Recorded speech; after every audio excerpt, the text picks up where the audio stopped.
Commander Jake Collins stood on the bridge of the Earth Coalition ship, New Dawn. The soft hum of the ship's engines filled the quiet space. His crew worked at their stations, checking systems and watching the empty space around them. "Commander," called Lisa Martinez from the pilot's seat, "I'm getting a strange signal on the emergency channel." Jake walked over to her station. The small screen showed weak radio waves coming from somewhere in the dark. "What kind of signal?" "It's not human," Lisa said. She pushed some buttons and the sound came through the speakers. It was a series of clicks and whistles that meant nothing to Jake. "Could be a trap," said Ryan Smith, the ship's tactical officer. He was a careful man who always thought about danger first. Jake nodded but kept listening. There was something about the signal that bothered him. It sounded desperate, like someone calling for help in a language he couldn't understand. "Ben, what do you think?"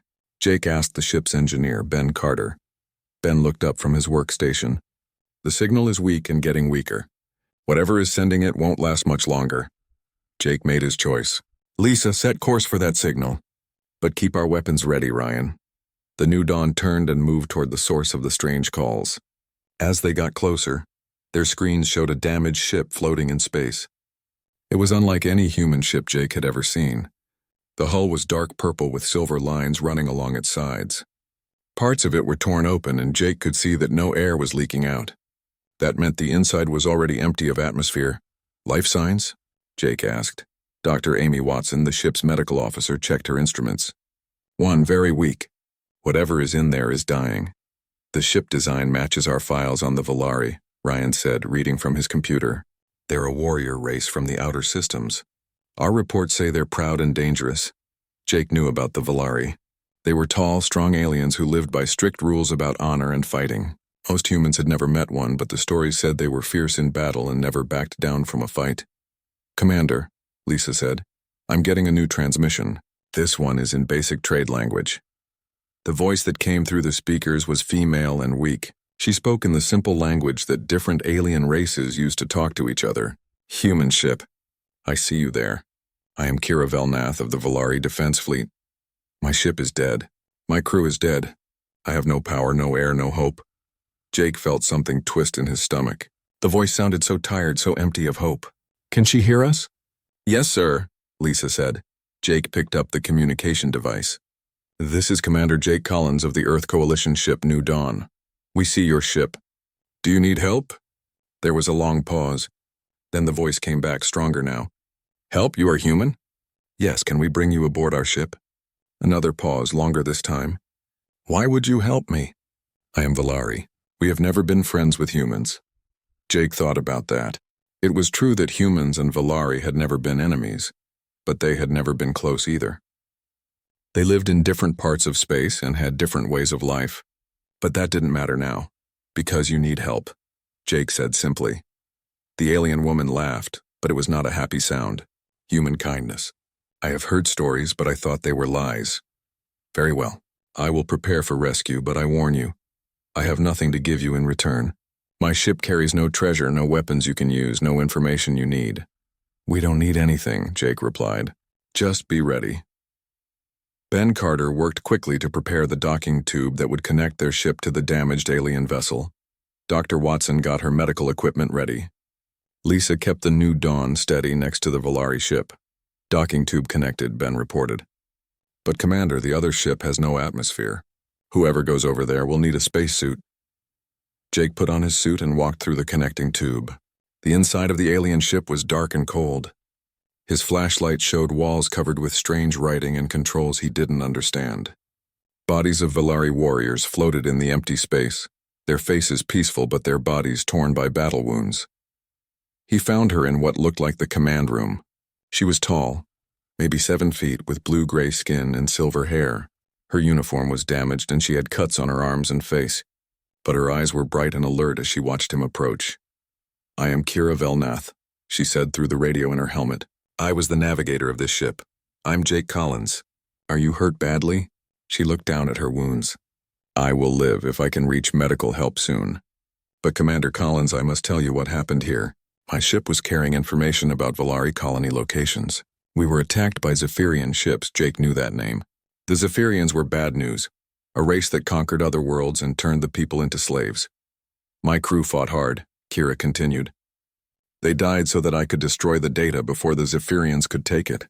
But now I am alone with no ship, no crew, no way to return to my people. Jake helped her move toward the docking tube. You're not alone now. When they reached the new dawn, Dr. Watson immediately began treating Kira's injuries.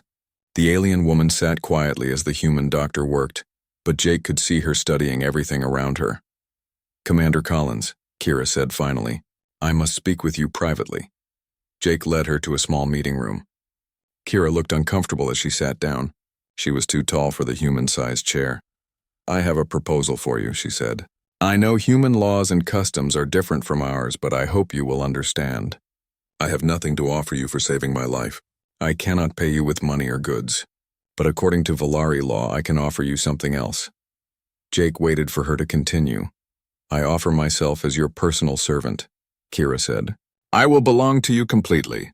I will obey your orders without question. I will fight for you, work for you, and serve you in any way you command. This is how I can repay the debt of my life. Jake stared at her, shocked. You want to be my slave? It is not what I want, Kira said firmly. It is what honor demands. A Valari who cannot pay their debts with goods must pay with service. It is our way, Jake shook his head. No, absolutely not, Kira looked confused. You refuse my offer? But then how can I repay you? I cannot live with unpaid debt. It would make me less than nothing among my people. You don't owe me anything, Jake said. We helped you because it was the right thing to do. Not because we wanted payment. The alien woman's eyes narrowed. I do not understand. All races demand payment for services. What is your trick, human? What do you really want from me? Jake realized that this conversation was going to be much harder than he had thought.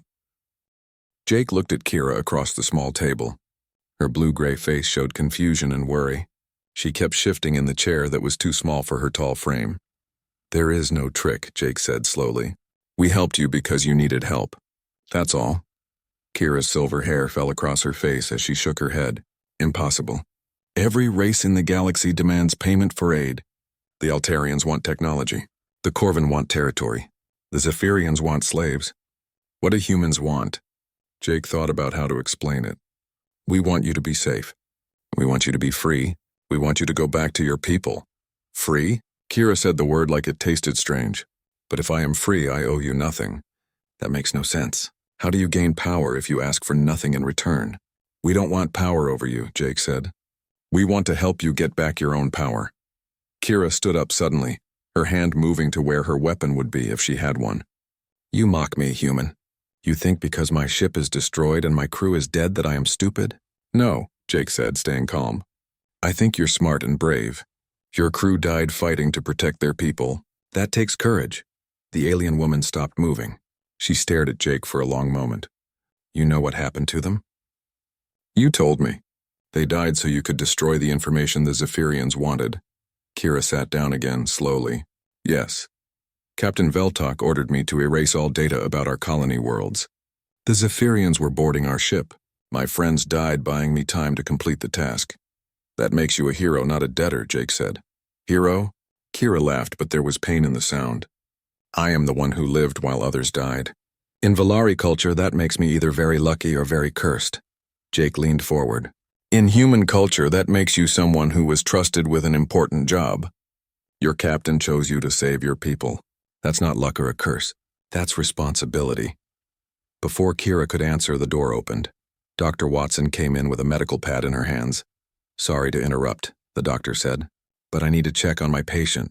She looked at Kira. How are you feeling? I will survive, Kira said. That's not what I asked. Dr. Watson sat down and looked at the readings on her pad. Your body is healing well, but you haven't eaten anything. When did you last have food? Kira thought for a moment. 3 days ago. Maybe 4. Time became unclear after the battle. Dr. Watson frowned. You need to eat. And you need rest. Your body has been through trauma. I cannot rest while I have unpaid debts, Kira said, looking at Jake. Dr. Watson raised her eyebrows. What debts? Jake explained quickly about Kira's offer to become his servant. The doctor's face grew angry. Absolutely not, Dr. Watson said firmly. Commander, you can't seriously be considering this. I'm not considering it, Jake said. I already told her no. But she needs to understand why, Dr. Watson said. She turned to Kira. Do you know anything about human history? Kira shrugged. You are a young race. You fight each other often. You spread across many worlds quickly. We used to own people, Dr. Watson said. Humans used to buy and sell other humans as property. It was a terrible part of our history. We decided it was wrong. We fought wars to stop it. Kira looked puzzled. You fought wars to give up free labor? That makes no sense. It makes perfect sense, Jake said. We learned that owning people makes everyone weaker, not stronger. How? Kira asked, Dr. Watson answered. Because people who are forced to work don't work as hard as people who choose to work. Because fear makes people stupid, not smart. Because when you treat people like things, you become less human yourself. Kira was quiet for a long time. Finally, she said, But if I don't serve you, how do I repay my debt? By helping us help others, Jake said. By using your skills and knowledge to make the galaxy a better place. My skills? Kira asked. You're a navigator, Jake said. You know Valari space better than any human. You're a warrior who survived a battle against impossible odds. You know about the Zephyrians and how they fight. Jake paused, then continued. We could use your help, Kira. Not as a slave, but as a member of our crew. You would have the same rights as everyone else. You would get paid for your work. You could leave whenever you wanted. Kira stared at him. You offer me equality? With humans? Why not? Dr. Watson said. You're intelligent, skilled, and brave. Those are the qualities we look for in crew members. But I am alien. I am different, Jake smiled. So what? Lisa Martinez comes from Earth, South America. Ben Carter comes from the moon colonies. Ryan Smith was born on a space station. We're all different. Kira stood up and walked to the small window. Outside, stars moved slowly past as the ship traveled through space. On my world, she said quietly, different species do not work together as equals. The strong rule the weak. The winners take what they want from the losers. That is the natural order. Maybe it's natural, Jake said, but that doesn't make it right. Kira turned around. And you think your way is right? I think our way gives everyone a chance to be their best, Dr. Watson said. When people feel safe and valued, they do amazing things. What if I am not amazing? Kira asked. What if I am just a survivor who got lucky? Jake stood up. Then you'll learn. We'll teach you what you need to know, and you'll teach us about Valari ways. That's how crews work. And if I make mistakes, everyone makes mistakes, Dr. Watson said. That's how we learn. Kira walked back to the table but didn't sit down. If I agree to this arrangement, what would my duties be? Navigation first, Jake said. We're exploring this sector, and your knowledge would help us avoid dangerous areas. Combat training. You could teach our security people Valari fighting techniques, and they could show you human methods. Cultural consulting, Dr. Watson added. If we meet other Valari, you could help us communicate properly. And friendship, Jake said. If you want it. Friendship? Kira repeated the word carefully. Yes, people who care about each other, who help each other not because they have to, but because they want to. Kira was quiet again. Then she asked, what if my people disapprove? What if they think I have dishonored myself by serving aliens? Then they don't understand what honor really means, Jake said. Honor isn't about following rules blindly. It's about doing what's right even when it's hard. Before Kira could respond, the ship's communication system activated. Lisa Martinez's voice came through the speakers. Commander Collins to the bridge, please. We're receiving an emergency transmission. Jake looked at Kira. Will you come with us? As a crew member? Kira hesitated, then nodded slowly. I will try your human way, but I do not promise to understand it. Understanding takes time, Dr. Watson said. We'll help you.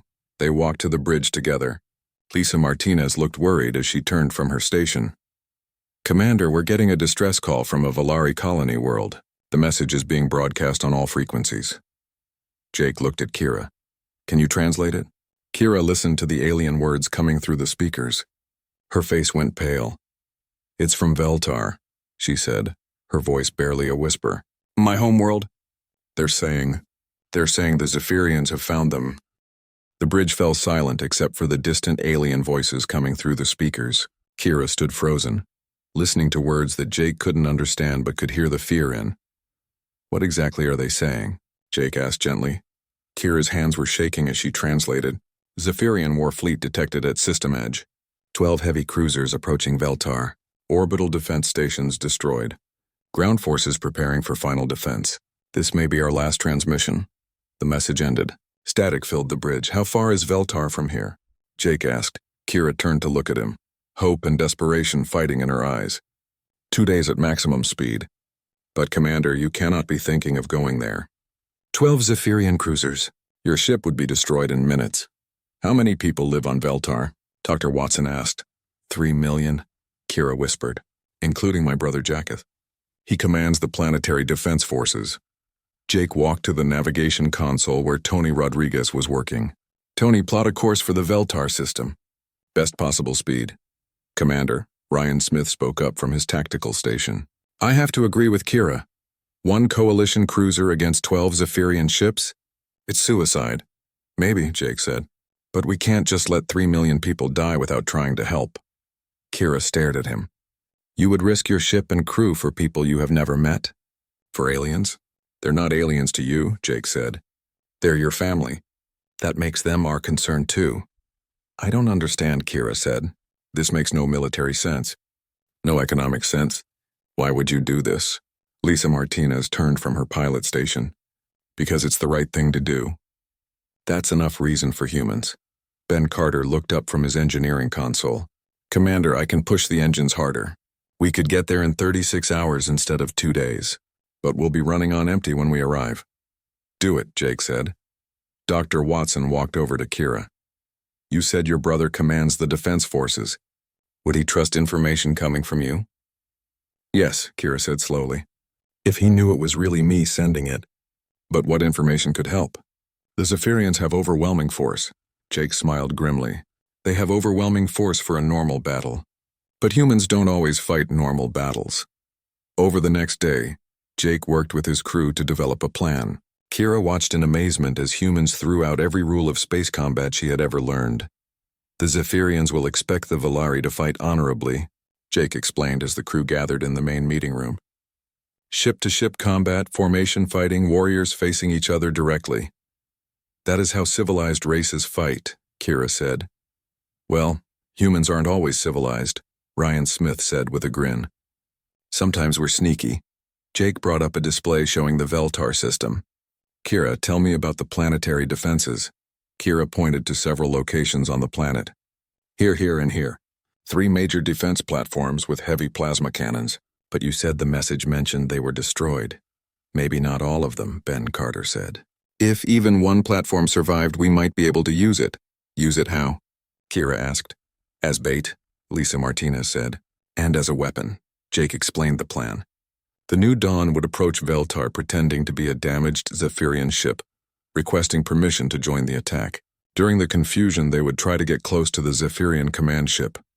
Meanwhile, Jake continued, we'll broadcast false information about a large human fleet coming to help.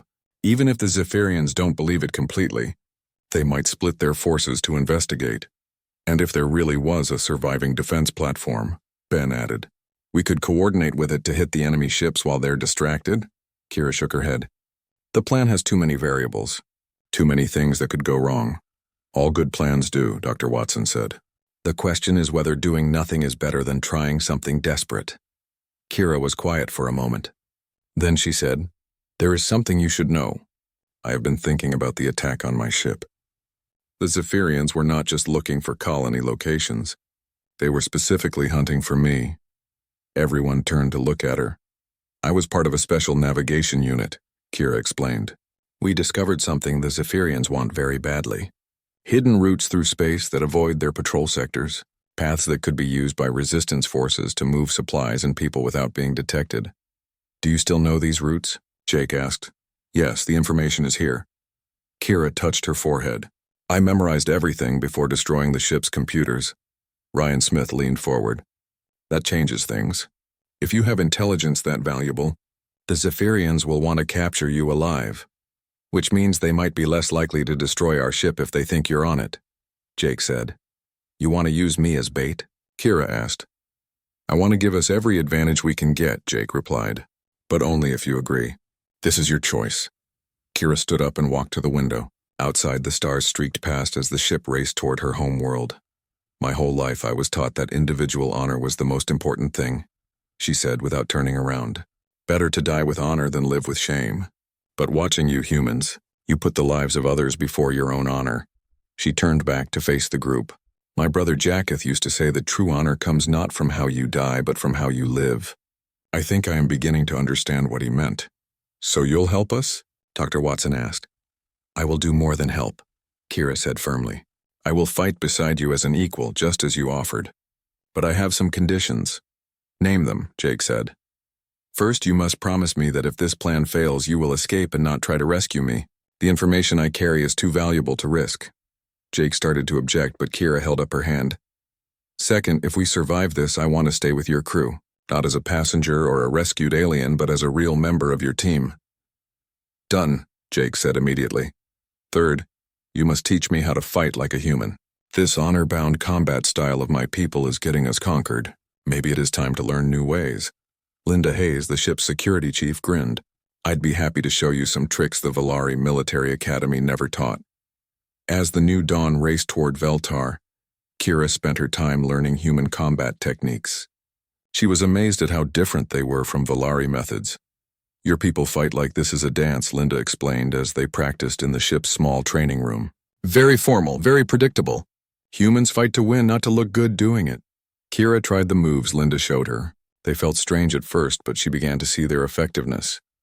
Valari warriors are taught to face their enemies directly, Kira said, to show courage and skill. That's fine when everyone follows the same rules, Linda replied. But when someone is trying to enslave your people, maybe courage means doing whatever it takes to stop them. During mealtimes, Kira ate with the human crew and listened to their stories. She learned that Jake had grown up on a colony world that was attacked by pirates when he was 12. His parents died defending their home, but a coalition rescue ship saved the survivors. That's why I joined the military, Jake told her. Not to conquer other worlds, but to make sure no child goes through what I went through. And yet you risked everything to save me, Kira said. Someone you had never met. Because someone once risked everything to save me, Jake replied. Dr. Watson shared her own story. She had become a doctor after seeing the effects of war on refugee populations. Healing people teaches you that we're all more alike than different. Pain is pain, whether you're human or Valari or any other species. As they approached the Veltar system, Kira felt something she had never experienced before. She was part of a team that truly cared about each other, not because of duty or honor codes, but because they had chosen to care. Approaching system edge, Tony Rodriguez reported. I'm picking up multiple ship signatures. Looks like 12 large vessels in orbit around Veltar. Jake took his position in the command chair. Kira, are you ready? She stood beside him, no longer the desperate refugee who had offered herself as a slave. Now she was part of the crew, ready to fight for her people alongside her new friends. I'm ready, she said. Let's show the Zephyrians what happens when humans and Valari work together. The new dawn dropped out of hyperspace at the edge of the Veltar system. Jake's crew stared at their screens in horror. 12 massive Zephyrian warships hung in orbit around the planet like dark metal vultures. Below them, Veltar burned. My God, Dr. Watson whispered. They're not just attacking military targets. Kira's hands gripped the sides of her console. Entire cities were on fire. The planet's 3 moons, which had been home to mining colonies, were now just debris fields floating in space. 3 million people, Kira said, her voice hollow. How many are left? Tony Rodriguez worked his instruments. I'm detecting life signs in the northern continent. Maybe 500,000 survivors in underground shelters. What about the defense platforms? Jake asked. 2 are completely destroyed, Ryan Smith reported. But I'm getting weak power readings from the 3rd platform. Someone might still be alive in there. Jake activated the communication system. This is where we find out if our plan works. Lisa, make us look like a damaged Zephyrian ship. Lisa Martinez used the ship's computers to change their identification signals. On Zephyrian scanners, the new dawn would appear to be one of their own vessels. Kira, you're up, Jake said. Kira took a deep breath and spoke into the communicator using the harsh Zephyrian language. She told them that her ship had been damaged fighting Valari resistance forces and was requesting permission to join the attack. The response came back quickly. A deep voice speaking Zephyrian. What did he say? Jake asked. Commander Zethkar welcomes us to the glorious conquest, Kira translated. We're ordered to take position with the reserve ships and prepare to land troops for the final assault. How long before they expect us to do that? Jake asked. Not long. Maybe an hour. Jake nodded. That's enough time. Tony, get us close to their command ship, but make it look like we're just following orders. As the new dawn moved closer to the Zephyrian fleet, Jake studied the enemy formation. The ships were arranged in a standard attack pattern with the largest vessel, the command ship, in the center. Ben, how are those modifications coming? Jake asked. Ben Carter looked up from his engineering station. The torpedo systems are ready. Kira's knowledge of Volari plasma technology has helped us increase our firepower by 30%. But Commander, even with the upgrade, we can't fight 12 ships at once. We don't have to fight them all, Jake said. We just have to create enough confusion for the survivors on the planet to fight back. If there are any survivors who can fight, Ryan Smith said grimly.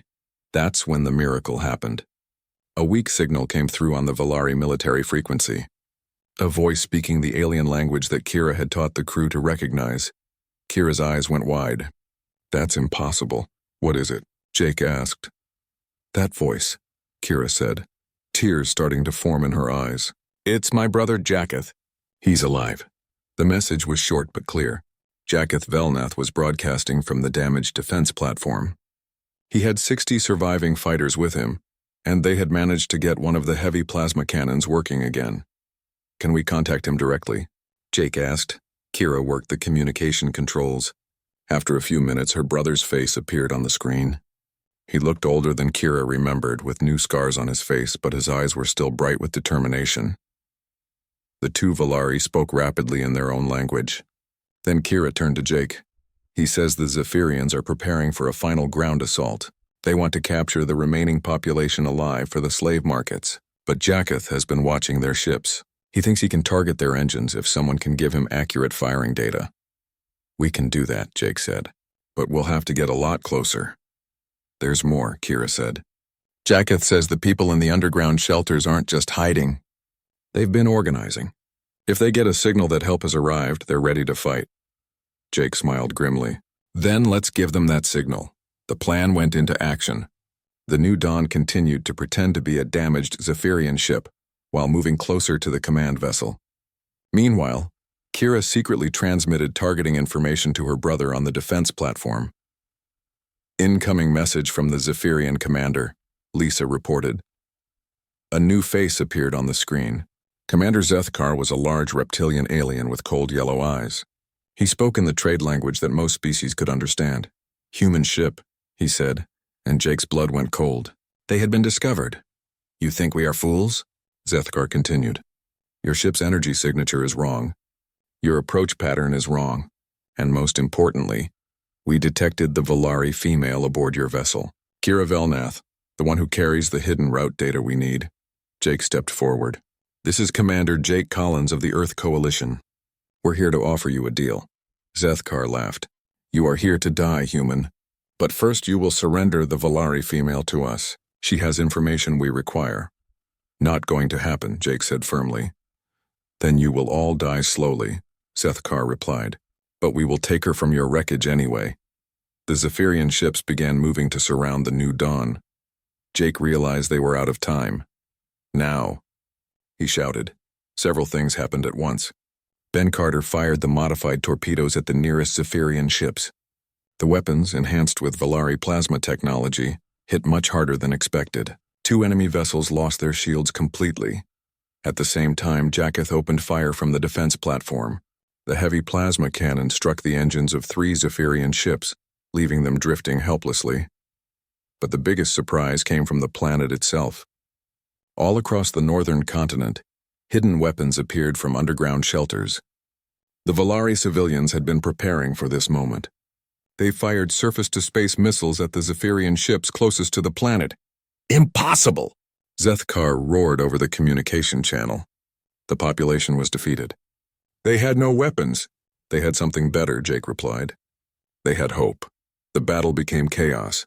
The Zephyrian formation fell apart as ships tried to deal with attacks from multiple directions. Some moved to engage the new dawn. Others tried to destroy the defense platform. A few began bombarding the surface to stop the civilian attacks. We're taking heavy damage, Ryan Smith reported.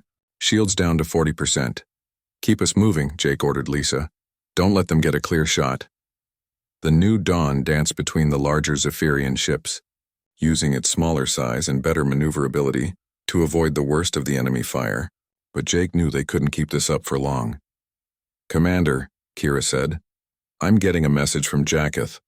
The defense platform is losing power. He can fire the plasma cannon maybe 3 more times before it shuts down permanently. Jake looked at the tactical display. The Zephyrian command ship was still mostly undamaged, protected by its escort vessels. If they could take it out, the other ships might retreat. But to get a clear shot, someone would have to get very close. Ben, how much engine power do we have left? Jake asked. About 60%, the engineer replied. Why? Jake made his decision. Because we're going to ram their command ship. Commander, no. Dr. Watson protested. That's suicide. Maybe, Jake said. But if we can disable their flagship, the battle might turn in our favor. Kira stood up from her station. There's another way. I can take a shuttle to the command ship. If I surrender myself, they'll let me aboard. Once I'm inside, I can sabotage their systems. Absolutely not, Jake said immediately. It's the logical choice, Kira insisted. I'm the one they really want. And I know Zephyrian ship designs from the data my crew captured before we were attacked. It's too dangerous, Dr. Watson said. Everything we're doing is dangerous, Kira replied. But this way, the rest of you might survive to continue fighting. Jake looked around at his crew. He could see in their faces that they were thinking the same thing he was. It might work, but the cost would be losing someone who had become more than just a crew member. She had become family. I won't order you to do this, Jake said finally. You're not ordering me, Kira replied. I'm choosing. Just like you chose to help me when you could have left me to die in space. She walked over to Jake and put her hand on his shoulder. You taught me that sometimes the greatest honor comes from sacrificing yourself for others. Let me show you that I learned the lesson well. Before anyone could stop her, Kira was running toward the shuttle bay. Jake ran after Kira, his crew close behind him. They caught up with her in the shuttle bay just as she was preparing to launch the small craft. Kira, wait, Jake called out. She turned to face him, her hand on the shuttle's control panel. Commander, please don't make this harder than it already is. You're right that someone needs to get aboard that command ship, Jake said. But you're not going alone, Kira's eyes widened. What do you mean? I mean we're coming with you, Dr. Watson said, stepping forward. If you're going to sacrifice yourself for our people, then we're going to sacrifice ourselves for yours. That makes no sense, Kira protested. If I go alone, at least some of you might survive. Survival isn't the point anymore, Jake said. Doing the right thing is the point, and leaving a friend to face danger alone is not the right thing. Ben Carter was already loading equipment into the shuttle. I've got everything we need to sabotage their power systems. If we can shut down their engines and weapons, Jacketh can finish them off with that plasma cannon. This is insane, Kira said, but Jake could see she was touched by their loyalty. Maybe, Lisa Martinez said as she climbed into the pilot's seat, but it's the kind of insane that humans are good at.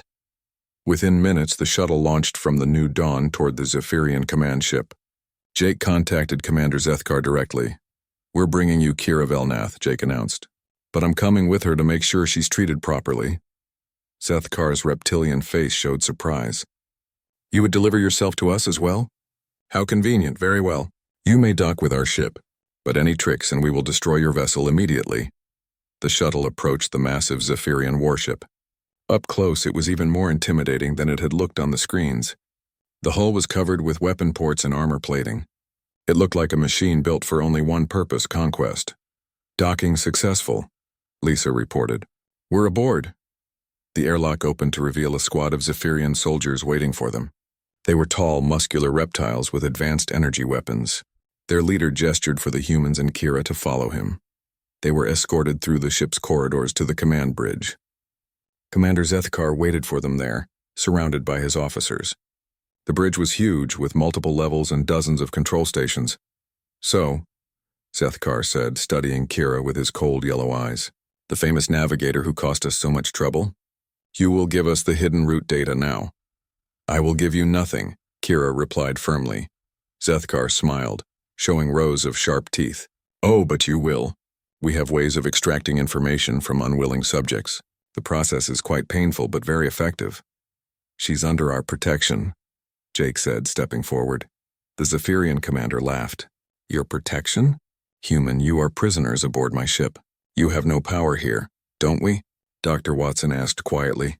That's when the plan went into action. While Zethkar had been talking, Ben Carter had been quietly examining the bridge's power systems. As an engineer, he could read alien technology almost as well as human designs. Ben suddenly activated a device he had hidden in his equipment pack.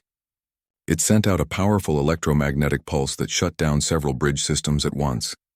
Emergency lighting came on as the main power grid fluctuated. At the same time, Jake and Kira fought back against the guards. Using the human combat techniques Linda Hayes had taught her, Kira was no longer the predictable Valari warrior the Zephyrians expected. She moved like a human fighter now, using speed and surprise instead of formal combat forms. Impossible, Zethkar roared as his soldiers struggled to contain the prisoners. How dare you attack us on our own ship? Because that's what friends do, Jake replied, echoing the words that would become legendary. They stand together against bullies no matter what the odds. The fighting spread across the bridge as more Zephyrian crew members joined the battle. But the humans and Kira worked as a team, covering each other and using the bridge's complex layout to their advantage. Dr. Watson had armed herself with a medical scanner that could disrupt Zephyrian nervous systems. Lisa Martinez used her pilot's knowledge of ship controls to cause more system failures. Every human fought not just for victory, but for each other. Ben, how long until you can shut down their engines? Jake called out while dodging energy blasts. 2 more minutes, the engineer shouted back. But I need cover. Kira and Jake positioned themselves between Ben and the Zephyrian soldiers. They fought side by side, human and Valari moving in perfect coordination. I understand now, Kira said as she fought. This is what you meant about strength shared being strength multiplied. You're a quick learner, Jake replied, helping her take down 2 guards at once. Commander Zethkar pulled out his own weapon, a massive energy rifle. Enough, I will kill you all myself. But before he could fire, the ship shuddered violently. Through the bridge windows, they could see the defense platform's plasma cannon firing at them. Jacketh had been waiting for the perfect moment. Direct hit on the forward shields, one of the Zephyrian officers reported. Engines at 50% power, called another. Ben Carter's sabotage was working. The command ship was losing its ability to fight and maneuver. Now, Jake shouted. Kira activated the ship's communication system and broadcast on all frequencies, speaking in multiple languages so every species in the system could understand. This is Kira Velnath of the Valari Defense Forces, speaking from aboard the Zephyrian command ship. The humans of Earth have proven that different species can fight as equals, as friends, as family. They have shown us that freedom is worth any sacrifice and that no one has to face tyranny alone. Her message was heard across the galaxy. On planets throughout Zephyrian space, enslaved peoples heard those words and began to hope. The age of conquest is ending, Kira continued. The age of cooperation is beginning. To all who hear this, you are not alone. Help is coming. Commander Zethkar fired his weapon at Kira, but Jake threw himself between them. The energy blast hit him in the chest, sending him crashing to the floor. Jake! Dr. Watson screamed, rushing to his side. I'm okay, he gasped, though his uniform was burned and he was clearly hurt. Just keep fighting. The battle on the bridge reached its climax. Ben Carter finally succeeded in shutting down the ship's main power core. The lights went out completely, plunging everything into darkness except for the emergency systems. In that darkness, Jacketh's plasma cannon fired one final shot. It struck the command ship's engine section, crippling it completely. All ships retreat, came the order over the Zephyrian communication channels. The surviving warships began to pull back, abandoning their damaged flagship. When the emergency lighting came back on, Commander Zethkar was unconscious and most of his crew had surrendered. The battle for Veltar was over. Hours later, Jake sat in the medical bay aboard the New Dawn while Dr. Watson treated his injuries. Through the window, he could see rescue shuttles moving between the damaged Zephyrian ship and the planet below, evacuating survivors. Kira came to visit him, and Jake was surprised to see tears in her eyes. Why are you crying? He asked. We won. I'm crying because I almost lost my friend, she said. When you jumped in front of that weapon blast, I understood something important. What's that? You offered me something greater than survival, Kira said. You offered me the chance to matter, to be part of something bigger than myself, to have people who would risk everything for me, and to be someone worth risking everything for others. Jake smiled. So what happens now? Kira sat down beside his bed. Now we rebuild. Jacketh wants to start a new alliance between humans and Valari. Other species have been contacting us too, asking to join. Your message about cooperation instead of conquest is spreading. Our message, Jake corrected. We sent it together. Yes, Kira agreed. Together, just like everything else we'll do from now on. Dr. Watson came over with Jake's medical report. You'll be fine in a few days, but you're grounded from any more heroic sacrifices until then. I'll try to behave, Jake promised. Good, Kira said, because I have a proposal for you. Another one? Jake asked, remembering her original offer to become his slave. Kira smiled. The Valari Council has approved the construction of a new type of ship. It will be crewed by both humans and Valari, designed to help other species who are fighting for their freedom. They want me to command it. Congratulations, Jake said. You deserve it. I only accept on one condition, Kira continued. You have to be my co-commander, as equals, as friends. Jake looked around at his crew who had gathered in the medical bay. Dr. Watson was smiling. Lisa Martinez gave him a thumbs up. Ben Carter nodded his approval. Even Ryan Smith, who usually worried about everything, looked happy with the idea. Partners? Jake asked, holding out his hand. Partners, Kira agreed, shaking it firmly. 6 months later, the first joint human-Valari vessel launched from Earth's orbital shipyard. It was called the Unity, and its mission was to help oppressed peoples throughout the galaxy fight for their freedom. Standing on the bridge together, Jake and Kira watched the stars ahead of them. Behind them, a crew of humans and Valari worked side by side, no longer strangers from different worlds but friends united by a common cause. You know, Kira said, when I first offered to become your slave, I thought I was offering you the most valuable thing I